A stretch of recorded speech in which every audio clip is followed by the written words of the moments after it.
Сайн намайг Гүлзэж Жаргал гэдэг. Би 14 настай. Аав, ээж, эгч дөрвөлээ амьдардаг 9-р ангид сурдаг. Математикийнхаа хичээл дуртай. Миний өдөр тутмын амьдрал өглөө 7 цагаас эхэлдэг. Би 7 цагт босоод хичээлдээ явна.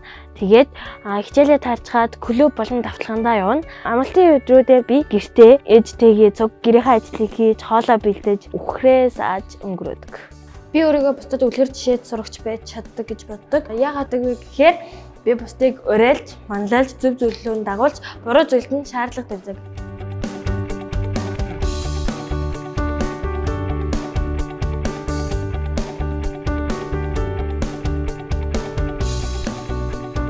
Хогийн менежментийн талаар хийсэн үйл ажиллагаануудын маань хамгийн том нь бол 150 хүүхдэд анхан шатны хог хаягдлын талаар сургалт тавьсан. Үүнд 4-өөс 12 дугаар ангийнхантайгаа төв замын хажуу талаарх хогоодыг төвд хэвшээд одоо 4-өөс 5 жил болж байна.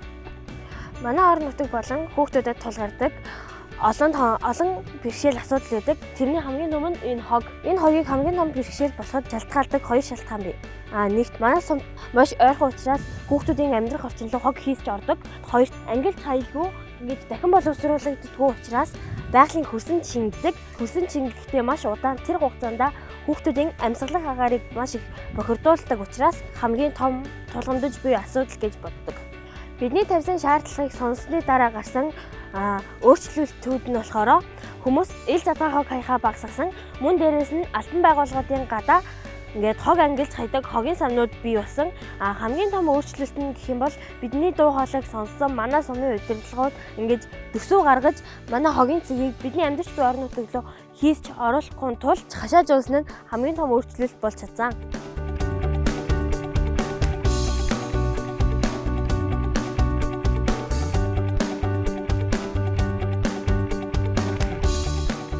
Хүүхдүүдийн санаачлагаар бол хог хаягдлыг ангилж хайдаг байя. Нийтийн эзэмшлийн талбайд хог хаягдлын ангилах, хаях савыг олон байрлуулвал хүн болон хог хаях асуудал ер нь тэгээд багасах юм байна.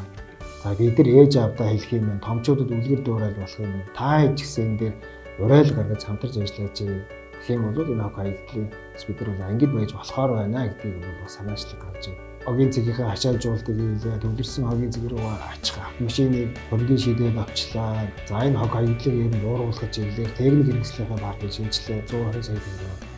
За дунд оврын кош тракторыг авлаа. За энэ бас төрөлцгийн шийдвэр болоод биелээ болж байгаад бас баяртай байна.